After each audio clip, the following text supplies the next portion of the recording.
அனைவருக்கும் வணக்கம். இது பார்த்தோன்னா பார்ட் 5. சரியா?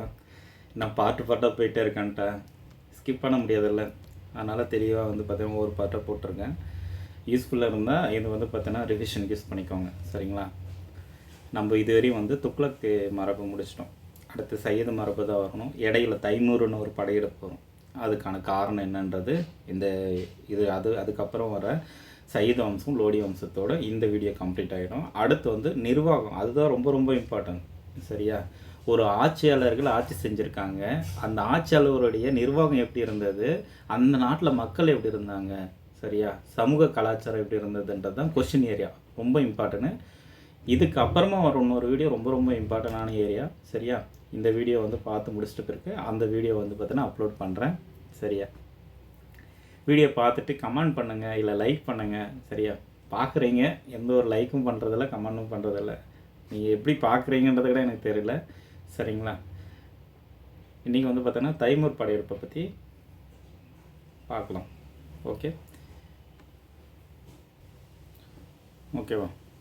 பின்னணி பொறுத்தவரையும் படையெடுப்புக்கான காலம், இந்த துக்ளக் வம்சத்தோட கடைசி சுல்தானாக இருந்தது இந்த நஸ்ருதீன் முகமது ஷா. 1394 1412 வரை இருந்திருப்பார். ஆனால் யார் இந்த தைமூர்? இந்த மங்கோலிய பேரரசான செங்கிஸ்கானுடைய வழித்தோன்றல் என்ற தன்னை அறிவித்து கொண்ட ஒரு துருக்கிய வம்சாலி வீரன் தான் இந்த தைமூர். இவர் தாமர்லோன் என்றும் அழைக்கப்பட்டார். ஒரு கால ஊனமற்ற போது சிறந்த போர் வீரராகவும் திகழ்ந்தார். நொண்டி தைமூர்னு சொல்லுவாங்க. சரியா? இது வரலாற்றில் இருக்கிற குறிப்பு தான்ப்பா, யாரும் பார்த்தீங்கன்னா சொல்லக்கூடாது. ஓகே. டெல்லி மீது பார்த்தோன்னா தாக்குதல் 1398 டிசம்பர் மாதத்தில் தைமூர் டெல்லிக்கு நுழைகிறார். பாதிப்புகள், அப்போது டெல்லியில் நகரம் தொடர்ந்து பார்த்தோன்னா 3 நாட்கள் கொள்ளையடிக்கப்படுகிறது. தங்கம், வெள்ளி, நகைகள், ஏராளமான செல்வங்கள் கொள்ளையடிக்கப்படுகிறது. சரியா? அடுத்து பார்த்தீங்கன்னா டெல்லிக்கு அடுத்தபடியாக பஞ்சாப் மீது பாதிப்பு ஏற்படுத்துது. ஃபஸ்ட்டு டெல்லி பிடிச்சாச்சு, அடுத்து பஞ்சாப். படையெடுப்புடைய விளைவுகள், திரும்பிய தைமூர் 1399 தைமூர் இந்தியா விட்டு திரும்புகிறார். கலைஞர்கள் சிறைப்பிடிக்கிறார். இந்தியாவில் கொல்லர்கள், கல்தச்சர்கள், தச்சர்கள், கைவினைஞர்கள் தலைநகர் சமர்கந்தில் இருந்து சிறைப்பிடிக்கப்பட்டு அவர்களை கொண்டு செல்கிறாங்க. சரியா? ஆட்சி மாற்றம், பின்னர் சையது மற்றும் லோடி வம்சங்கள் டெல்லியை சுல்தானாக ஆட்சி செஞ்சுருக்காங்க. அதை பற்றி நம்ம பார்க்கலாம். சையது வம்சமும் லோடி வம்சமும். சையது வம்சத்தை பொறுத்தவரையும் கிசிர்கான் 1414 1421 வரையும் ஆட்சியாளராக இருந்தார். அறிமுகம், தைமூரால் டெல்லியில் பிரதிநிதியாக நியமிக்கப்பட்டவர். ஆட்சி பகுதி பார்த்தோன்னா பஞ்சாப், மீரட்டு, டெல்லியுடைய ஆளுநராக இவர் டெல்லியை கைப்பற்றி சையது வம்சத்தை தோற்றுவிக்கிறார். இவர் 1421 மறைக்கிறார். அவருக்கு பின்னாடி பெரிய அளவு சுல்தான் ஆட்சியாளர்கள் யாரும் இல்லை. ஓகேவா? முபாரக் ஷான்னு ஒருத்தர் வர்றார் 1421 1434 வரையும். கிசிர்கானுடைய மகன். இந்த கோகர் தோஹா பகுதிகளிலிருந்து கிளர்ச்சியை கொடுக்குறாரு. அரசியல் பொறுத்தவரையும் டெல்லி அரசவை இந்தியாவுடைய உயர் வகுப்பினர்களுக்கு பதவி வழங்கினார். ஒரு முஸ்லீமாக இருந்துட்டு இந்துக்களுக்கு உயர் குடியினர்களுக்கு பதவி போஸ்டிங் கொடுக்குறாரு. அப்புறம் யமுனை நதிக்கரைக்கில் முபாரக் பாத் என்ற நகரை உருவாக்குனார். இது ஆல்ரெடி கேட்ட கொஷின், முபாரக் பாத்.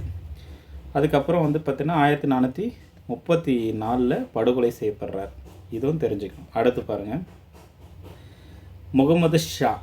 முகமது ஷா 1434 1445 வரையும் வாரிசு பார்த்தீங்கன்னா மொராபக் ஷாவுடைய சகோதரருடைய மகன் தான். போர் லாகூரில் ஆளுநரான பகலாலுடைய உதவியுடன் மாலவத்தின் மீது படையெடுத்து வெற்றி பெற்றிருப்பார். இவருக்கு பட்டம் இந்த வெற்றிக்கு பின்னர் பகலாலோடிக்கு காணிக்கானான்ற பட்டம் பார்த்தீங்கன்னா வழங்கப்பட்டது. இதை கேட்டிருக்காங்க. அப்புறம் ஆலம் ஷா பொறுத்தவரையும் 1445 1451 வரையும் இருந்திருப்பாங்க.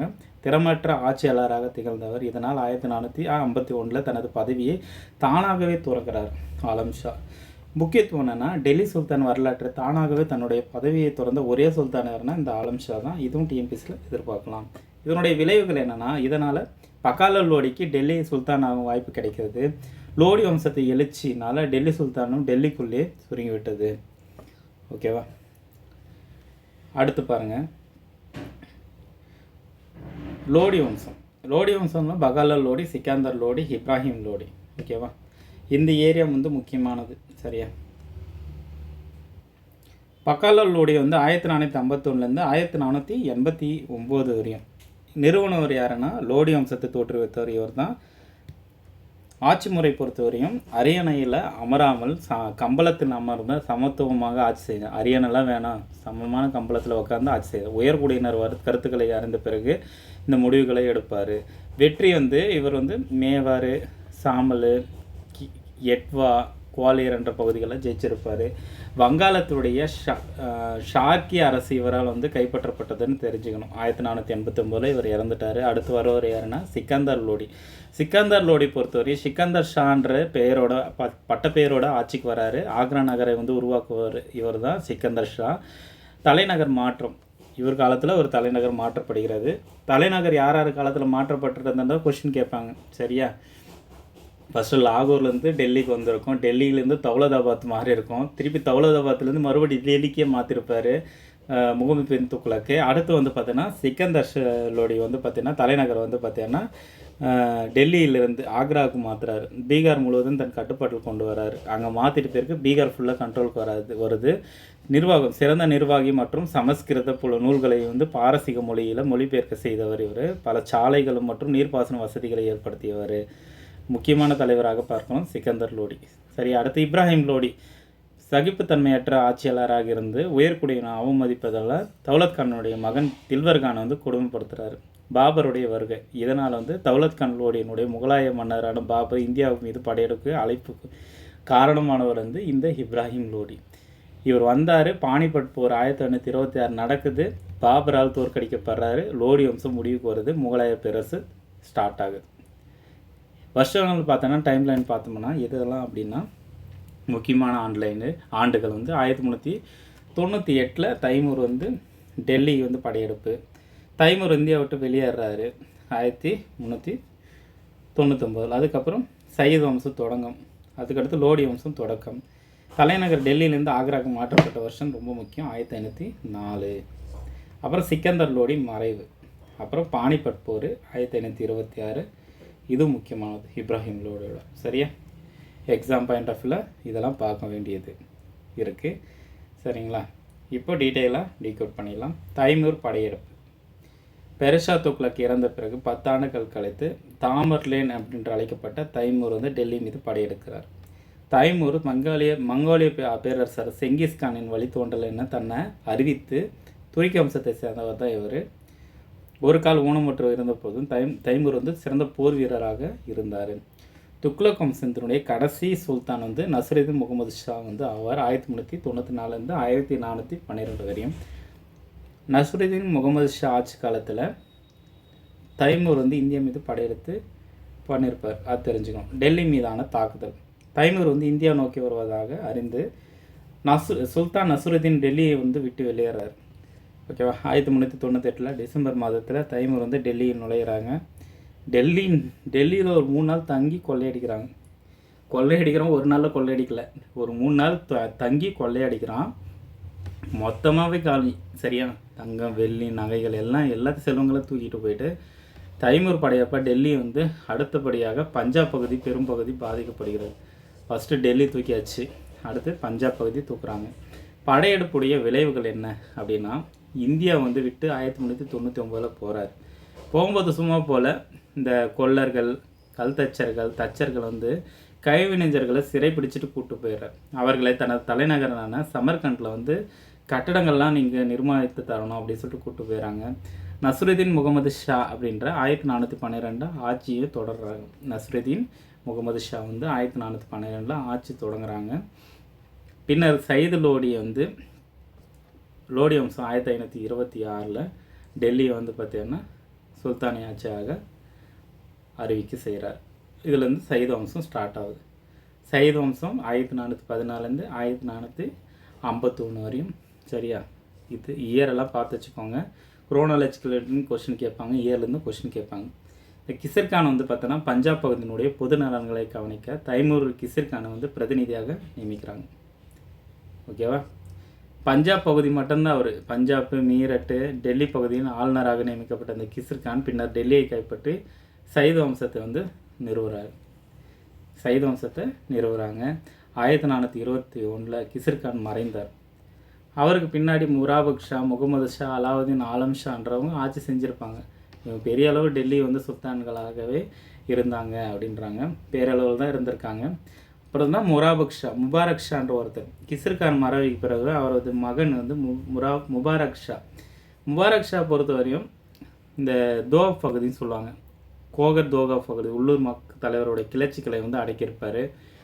டெல்லியில் வந்து பார்த்திங்கன்னா இந்து உயர் குடியினர் இருக்காங்களா, அவங்களுக்கு வந்து போஸ்டிங் கொடுத்துருப்பாங்க, உயர் போஸ்டிங்லாம் கொடுத்துருப்பாங்க. யமுனை நதிக்கரையில் முபாரக் பாத் அப்படின்ற நகரை நிறுவியிருப்பார். இந்த நகர நிறுவனத்தெல்லாம் கொஷனுங்க. சிரி என்ற நகரத்தை உருவாக்குனவர், அப்புறம் முபாரக் பாத் என்ற நகரை உருவாக்குறதெல்லாம் கொஷின் ஏரியா. சரியா? அதே மாதிரி 1434 முபாரக் ஷா வந்து கொல்லப்படுறாரு. அடுத்து வந்து முகமது ஷா. முபாரக் ஷா மறைவு பிறகு அவரது சகோதரருடைய மகன் தான் முகமது ஷா. அவர் ஆளுநராக, லாகூருடைய ஆளுநராக பகலல்லுடைய உதவியுடன் மாலவத்தின் மீது படையெடுத்து வெற்றி பெற்றவர். வெற்றிக்கு பகலல்லோடிக்கு காணிக்கான என்ற பட்டம் வந்து பார்த்திங்கன்னா பின்னாடி வர பகலல்லோடி இருக்கார்ல, அவர் காணிக்கான என்ற பட்டம் வந்து பார்த்திங்கன்னா வழங்கப்படுவது. இவர் வந்து இயற்கையை எழுதுகிறாரு 1445. சரியா? அடுத்து அலாவுதீன் ஆஷம் ஷா. முகமது ஷாவுக்கு பிறகு அலாவுதீன் ஆஷம் ஷா ஆட்சிக்கு வராரு. திறமையற்ற ஆட்சியாளராக இருந்தவர் இவர். 1451 தனது சுல்தான் பதவியை துறக்கிறார். இதன் மூலம் சிறந்த ஆளுநராக பகலல்லோடிக்கு டெல்லி சுல்தான் வாய்ப்பு கிடைக்கிறது. அதாவது ஒரு சுல்தானு தானாகவே பதவி துறக்கிறது. இதுதான் ஃபஸ்ட்டு ஒரே சுல்தான் யாருன்னா இந்த ஆலம் ஷா. ஏன்னா ஒரு திறமை இல்லைன்னு தெரிஞ்சிச்சு, அதனால் அலாவுதீன் ஆலம் ஷா வந்து துறந்துடுறாரு. இது ரொம்ப இம்பார்ட்டன்ட்டு. ஆரம்ப கால சைது சுல்தான்கள் தைமூர் வந்து வாரிசுகளை திரை வந்து செலுத்துகிறாங்க. சைத வம்ச ஆட்சியை வந்து யஹாபின் அஹ்மத் சிரந்தியா எழுதிய தாரிகி முபாரக் ஷாஹி அப்படின்ற ஒரு பதிவு இருக்குது ரிஜிஸ்டரில். இந்த புக்கு வந்து பார்த்தோன்னா ரொம்ப இம்பார்ட்டன்ட். இது சையது வம்சத்து ஆட்சியாளரை பற்றி சொல்கிறது. சையது வம்சத்தின் இறுதியில் டெல்லி பேரரசு நகரத்துக்குள்ளேயே சுருங்கிச்சு அப்படின்னு சொல்ல வராங்க. சரியா? இந்த புக்கு முக்கியம். ஒரே ஒரு டெல்லி சுல்தானை தாமாக பதவியை தொடர்ந்து அமைதியான வாழ்க்கையை வந்து விரும்பியவர் யாருன்னு கேட்கலாம், ஆலம் ஷா கேட்கலாம். ஓகேவா? இது கொஸ்டினுங்க. அடுத்து பாருங்கள், லோடி வம்சம் ஸ்டார்ட் ஆகுது. 1451 1526 வரையும் லோடி வம்சம் ஆட்சி செஞ்சுருப்பாங்க. லோடி வம்சத்தை நிறுவியாரும் லோடி. அவர் வந்து அரியணை அமர்ந்து ஆட்சி செய்யலை, உயர்குடியினருடைய ஆதரவுடன் கம்பளத்தில் அமர்ந்து ஆட்சி செஞ்சிருப்பார். தனக்கென ஒரு அரசியல் வரம்புகளை வகுத்து கொண்டார். உயர்குடியினருடைய கருத்துக்களை அறிந்த பின்ன தான் நடவடிக்கையும் மேற்கொண்டார். முக்கியமாக வந்து மேவாறு, சம்தல், சகித்து, எட்வா, குவாலியர் என்ற பகுதிகளை ஜெயிச்சிருப்பார். அவரது காலத்தில் வங்காளத்தில் ஷார்கி அரசு வந்து கைப்பற்றப்பட்டது. 1489 பகாலல்லோடி வந்து இறந்துட்டார். 1489 பகாலல்லோடி இறந்துட்டார். அடுத்து வர்றது சிக்கந்தர் லோடி. இவர் ரொம்ப ரொம்ப இம்பார்ட்டண்டானவர். பகாலல்லோடி பிறகு அவரது மகன் வந்து சிக்கந்தர் லோடி ஆட்சி. சிக்கந்தர் ஷா என்று அழைக்கப்படுறாங்க. இவர் தான் ஆக்ரான்ற நகரை உருவாக்குவார். ஆக்ரா வந்து முக்கியத்துவம் பெறுகிறது. இப்போது தலைநகர் மாற்றம் நடக்குது. 1504 தலைநகர் டெல்லியிலிருந்து ஆக்ராவுக்கு மாற்றப்படுகிறது. பீகார் முழுவதும் தனது கட்டுப்பாடு கொண்டு வந்தவர் இவர் தான். பல ராஜபுத்திர தலைவர்களை ஜெயிச்சிருப்பார். வங்காளத்தில் தாக்கி அதன் ஆட்சியாளர்களை அடிப்பணிய வைக்கிறவர். பஞ்சாப் முதல் பீகார் வரை தனது அரசை விரிவுபடுத்தியவர் யாருன்னா இந்த சிக்கந்தர் லோடி. ஓகேவா? இங்கே இருக்கிற பஞ்சாபி, இங்கே இருக்க பீகார், இந்த ஃபுல்லாகவே வந்து பார்த்திங்கன்னா கண்ட்ரோல் பண்ணியிருப்பார். ஓகேவா? சிக்கந்தர் லோடி சிறந்த நிர்வாகியாக விளங்கியவர். அவரது காலத்தில் கணிதம், வானியல், யோகா, மருத்துவம் தொடர்பான பல சமஸ்கிருத நூல்களை பாரசீக மொழியில் மொழிபெயர்க்கப்படுகிறது. இதுதான் கொஷினுங்க. சென்னை இசையை வந்து விருப்பமாக விரும்பியவர். சென்னை இசை வந்து இசையை வந்து இசையமைப்பாளர் வல்லவராக இருந்தவர் தான் இந்த சிக்கந்தர் லோடி. அதே மாதிரி இசை தொகுப்புன்னு அவர் காலத்தில் வந்து ஒன்று உருவாக்குறது. லஜ்ஜத் சிக்கந்தர் ஷாஹி என்ற ஒரு இசை தொகுப்பு வெளியிடுறது. சரியா? சாங்ஸ் எல்லாம் வந்து ஒன்றா தொகுத்து வெளியிடுறாங்க. உருவாக்கப்பட்டது தான் இந்த லஜ்ஜத் சிக்கந்தர் ஷாஹி அப்படின்றது. பல சாலைகள் அமைக்கப்பட்டது, நீர்ப்பாசன வசதிகள் மேம்படுத்தப்பட்டது. தீவிர இஸ்லாமியர் பற்றுடையவராக இருந்தார். இந்துக்கள் மீது கட்டுப்பாடுகளை விதித்தவர். ஓகேங்களா. லோடி சுல்தான்களை மிக வலிமை மிக்க ஆட்சியாளர் யார் அப்படின்னா இந்த இப்ராஹிம் லோடி, சிக்கந்தர் லோடி. சிக்கந்தர் லோடி 1517 இறந்துட்டார், தெரிஞ்சுக்கணும். அடுத்து வந்து இப்ராஹிம் லோடி. இதோட லோடி முடிஞ்சிருச்சு. சிக்கந்தர் லோடிக்கு பிறகு அவரது மகன் தான் இப்ராஹிம் லோடி வந்து ஆட்சிக்கு வரார். சகிப்புத்தன்மையற்ற ஆட்சியாளராக கருதப்பட்டார். உயர்குடியினரை அரசவையில் அவமானப்படுத்துகிறார். உயர்குடியினரை அங்கேயே வச்சு அவமானப்படுத்துகிறாரு. அவரது சித்தப்பா யார்? அலாவுதீன் கலகத்தில் ஈடுபடுறார். பஞ்சாபினுடைய ஆளுநராக இருந்த தௌலத் கான் லோடியினுடைய மகன் தில்வத் கான் லோடியை அவர் கொடுமைப்படுத்தினார். பஞ்சாபுடைய ஆளுநரான தௌலத் கான் லோடியினுடைய மகன் யார்? தில்காரன் லோடியை வந்து பார்த்திங்கன்னா அவர் கொடுமைப்படுத்திருப்பார். இதனால் தௌலத் கான் லோடி இந்தியா மீது படையெடுத்து வருமாறு பாபர் கிட்ட போய் கேட்டிருப்பார். அப்போது 1526 முதலாம் பானிபட் போர் இப்ராஹிம் லோடிக்கும் பாபருக்கும் நடக்குது. சரியா. இப்ராஹிம் லோடி செயல்களை லோடி வம்சத்தின் முடிவுக்கு காரணமாக இருந்தது. இதன் மூலம் இந்தியாவிற்கு முகலாய பேரரசு உருவாக வழிவகை செய்கிறது. தேர்வு நோக்கில் இந்த ஏரியா ரொம்ப இம்பார்ட்டனுங்க. 1398 தைமூருடைய டெல்லி படையெடுப்பு. தைமூர் இந்தியா விட்டு வெளியேறினது 1399. 1414 சையது வம்சம் தொடங்கப்பட்டது. 1451 லோடி வம்சம் தொடங்கப்பட்டது. 1504 தலைநகர் டெல்லியிலேருந்து ஆக்ராவுக்கு மாற்றப்பட்டது. சிக்கந்தர் லோடி மறைவு, முதலாம் பானிபட் போர். சரியா. இதை டேட்டோடு கேட்பாங்க. 21 முதல் பானிபட்டு போர். சரி, டேட்டோடு பாருங்கள். எக்ஸாம் பாயிண்ட் ஆஃப் வியூவில் கொஷின் கேட்பாங்க. ஓகேவா. இதோடு வந்து பார்த்தீங்கன்னா பார்ட் 5 வந்து முடிகிறது. இன்னும் இருக்குது. இன்னும் முக்கியமானது அடுத்த பார்ட்லேருந்து வருது. ஏன்னா நிர்வாகத்துலேருந்து கொஷின் கேட்பாங்க. அவங்க காலத்தில் நிர்வாகம் எப்படி இருந்தது, அங்காடி சீர்திருத்தம் எப்படி இருந்தது. சரியா. இதான் புதுசான இது கொண்டு வந்திருக்காங்களா. ஃபஸ்ட்டு நீர்ப்பாசனத்துக்கு டேக்ஸ் போட்டது யார், எந்த யார் வந்து பெருசா துக்ளக்கா இருக்கலாம். அதே மாதிரி ஃபஸ்ட்டு வந்து பார்த்தீங்கன்னா இந்த தலைநகரை மாத்தந்து. ஓகேவா. இந்த ஏரியா இதெல்லாம் வந்து கொஷின் ஏரியாங்க. இதெல்லாம் வந்து அதில் நம்ம டீட்டெயிலாக பார்த்துருவோம். நிர்வாகம்லாம் எப்படி பிரித்து பார்த்தாங்க.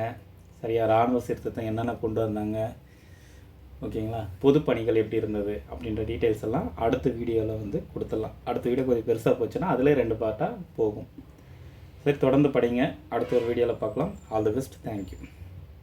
வீடியோ பிடிச்சிருந்தால் லைக் பண்ணுங்கள், சப்ஸ்கிரைப் பண்ணுங்கள், ஷேர் பண்ணுங்கள்.